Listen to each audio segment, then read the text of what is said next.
Welcome to this week's Money Week video. And this week I want to deal with a topic that a few people have asked about. It's a pretty big, meaty topic. It is, how do you value a company? Now obviously that's something that predators want to do before they take over a target, to use takeover language, and it's something that investors should have an interest in. When you're buying a share, you want to be looking at, am I getting good value for money or not? And how do I think about the value of a company? Well, to cut to the chase, how do you think about the value of any asset? Take a house, for example. Arguably, there are three ways you can decide whether or not to buy a property. You could do a sort of bottom-up estimation of what it would cost to buy the land and build the thing. That will give you a number. Okay? You could look at the price of houses nearby. They won't be identical, but that will give you some feel for the one you're looking at. Or you could say, actually, maybe a property is only worth what someone's prepared to pay to live in it. So you could sort of do a calculation of all the future rent that the asset might generate and then bring it back into today's money terms using a technique I've covered in another video called discounting. All right? So you sort of got bottom-up, bricks and mortar approach, the house next door approach, and the value from a rental perspective approach. Now those won't all necessarily give you the same number. They'll give you a range, okay? And then as the buyer, you negotiate the lowest price possible. As a seller, you obviously negotiate the highest price possible. Well, what's that got to do with today's topic?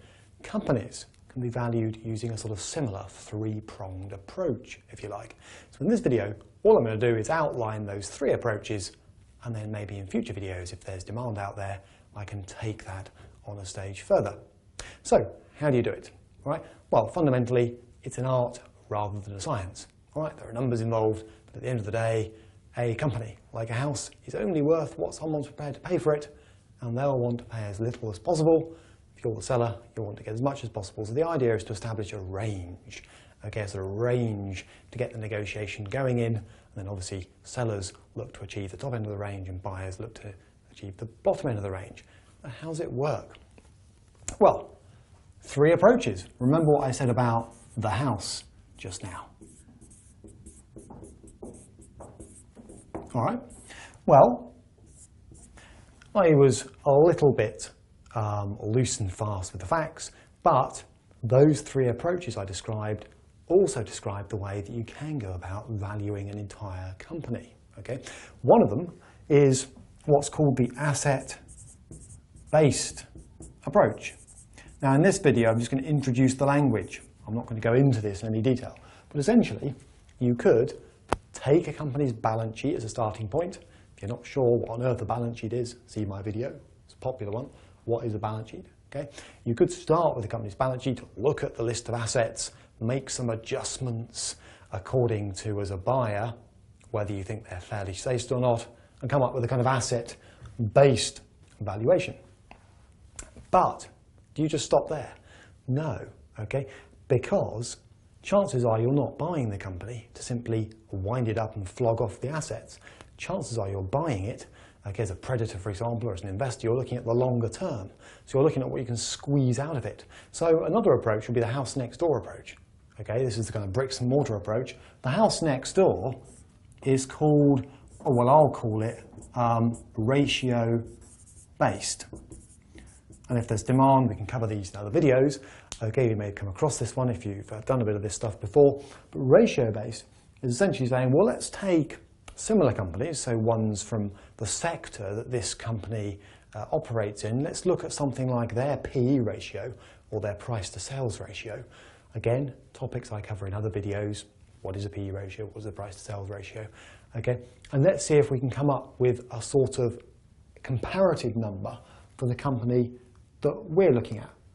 All right. Now, very, very simply, this works on this sort of premise, that a PE ratio is the relationship, for example, between the current share price of a company and 1 year's earnings.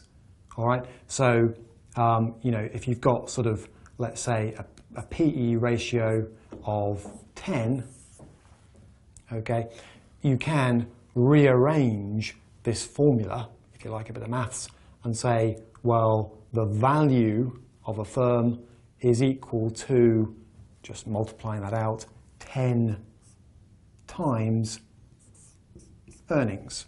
All right. If you're into maths, you can do a bit of rearrangement. Okay, so P is equal to 10 times earnings. So what you can start to then do is say, well, you know, if I can come up with the right earnings figure, and if I think that 10 is about the right multiple to apply to the firm I'm looking at, based on other similar companies, I can start to come up with a value for P. That was a little bit quick and dirty, but you sort of may get the basic idea from there. Okay? And the third and biggest and chunkiest method, okay, is what's called discounted cash flow. DCF.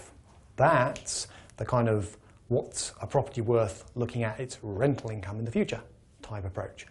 Okay, I'm not going to cover that in this video. Could do an entire video on that quite comfortably. But that's the idea that what you actually want to do is to forecast the earnings and cash flows that the company will generate looking into the future, and then bring them back to today's money using what's called a discount rate. Okay, and I do cover that in another video in outline terms. Okay, so there we have it. Just want to introduce the idea, that's all I've done here, that there are several ways you can value a company, and there's a predator, obviously that's vital, okay, so you don't overpay for it. As an investor, it's quite important too. Okay, so those three methods are asset-based, bottom-up, take a balance sheet, see what the company's worth from a balance sheet point of view, make some adjustments based on what you think assets and liabilities might really be worth. The ratio-based approach that says let's look at similar companies, get a handle on a typical multiple for the sector, and then take a number for the company we're looking at and multiply to get the price. That can be done using the PE ratio, the price to sales ratio. It depends on the company, depends on the sector. And the third approach, which is a biggie, discounted cash flow. Okay, and that's used in many, many, many situations. Okay, it's unusual to just do one of these. Quite often you're trying to do two or three of them.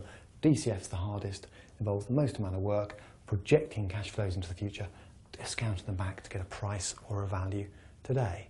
All right, and then armed with those different numbers, because these could easily throw out three different numbers, hopefully not totally divergent, you would then begin, if you were buying a company, the negotiation on what you're actually going to pay based on the range that these three techniques have just generated. Hope that's been useful. See you in the next video.